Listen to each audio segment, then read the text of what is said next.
I have 4 players you must add off of waivers now and 2 prospects you have to consider. Let's jump in.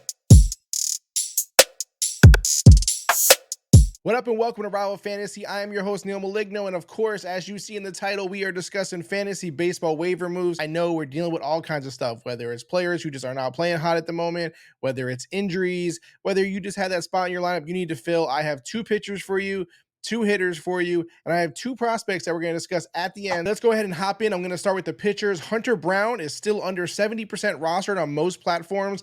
That likely won't last for much longer. That ownership is understandable to a degree. I know in April and early May was really rough for Hunter Brown. From the end of May, though, and into June, Hunter has pitched with some real heat. Considering that in June, his strikeouts are up, his ERA is down, and he's providing more and more quality starts. That production is something you don't want to continue to leave on the waivers, whether you're dealing with injuries or if you have pitchers that are underperforming. It's time for you to take a shot on Brown. Don't be so shy about it. Go ahead and pick him up, get him on your rosters, get him in your lineups. Hunter Brown is one of my must adds. The second pitcher you must add is Taj Bradley. Now, you know we're the Bradley boys over here. We always talk up Taj Bradley. He's rostered in even less leagues than Hunter Brown at this point, and it's by a lot. So he's much more likely available in your leagues for pickup right now. Bradley's biggest issue is consistency. One game he pitches like a superhero. The next game he looks like a mere mortal.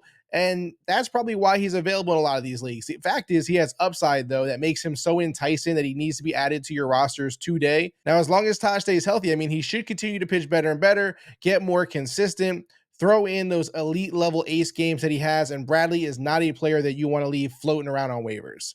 Now, jumping over to the hitters, Ceddanne Rafaela is a fun player to watch and a player that is still not rostered in enough fantasy leagues, if you ask me. He's hitting the ball at a high clip right now, and he's putting some runs on the board. I know he's not smacking a ton of home runs, so that's a little bit of a bummer, but he can hit them. He can also steal bases. He's just a really productive player all around. We ride the hot hands around here at Rival Fantasy, and Rafaela is exactly what that is. If you have a really strong case against adding him, drop it in the comments. I'm curious what it is. I think it's enough waiting and watching with Ceddanne. Get him on your lineups everywhere. Now, Jock Peterson, to me, is 100% worthy of being picked up in your fantasy baseball leagues that he's available in right now. I understand him not playing every day isn't ideal. He's this platoon type player, but it's really working for him right now. In the last 7 days, Jock has 8 hits and 18 at-bats, pulling in 7 runs, 2 home runs, 10 RBIs, and 1 stolen base. So he's putting in work right now. You have to make sure you stay on top of who Jock is playing versus, the pitchers that, he's coming up in the upcoming games. But when you start him and use him wisely, Jock will produce in your lineup.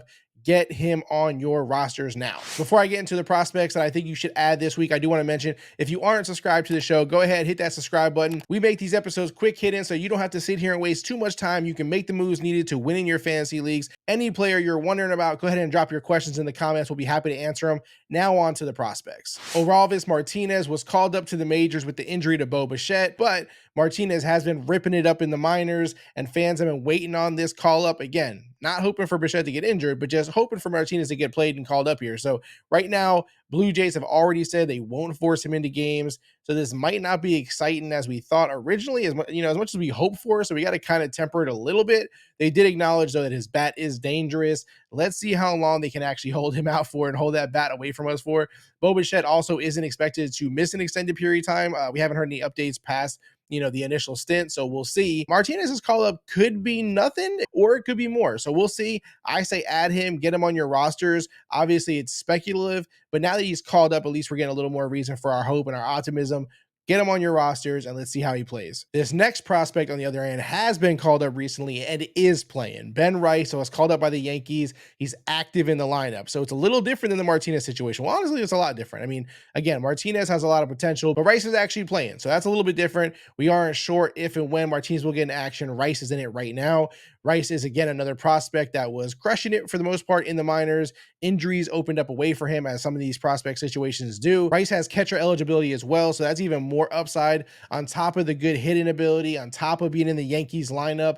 Ben Rice definitely has the upside to be added to your rosters and just get him in your starting lineups at this point. Now, of course, I am curious, which prospect, Martinez or Rice, are you more excited about? Which one do you believe will have the bigger impact in this stint up right now in the majors? Drop it in the comments for me. Also, as you guys know, I love and appreciate you guys for watching. If you aren't subscribed already, lock in with us, hit the subscribe button. If you are subscribed, just go ahead and hit the like button. I really appreciate it. Thank you for joining me as always. And before you go to catch another video, I enjoy you guys continuing the discussion in our comments. I answer all comments. Drop me a line. I will see you there. I am out.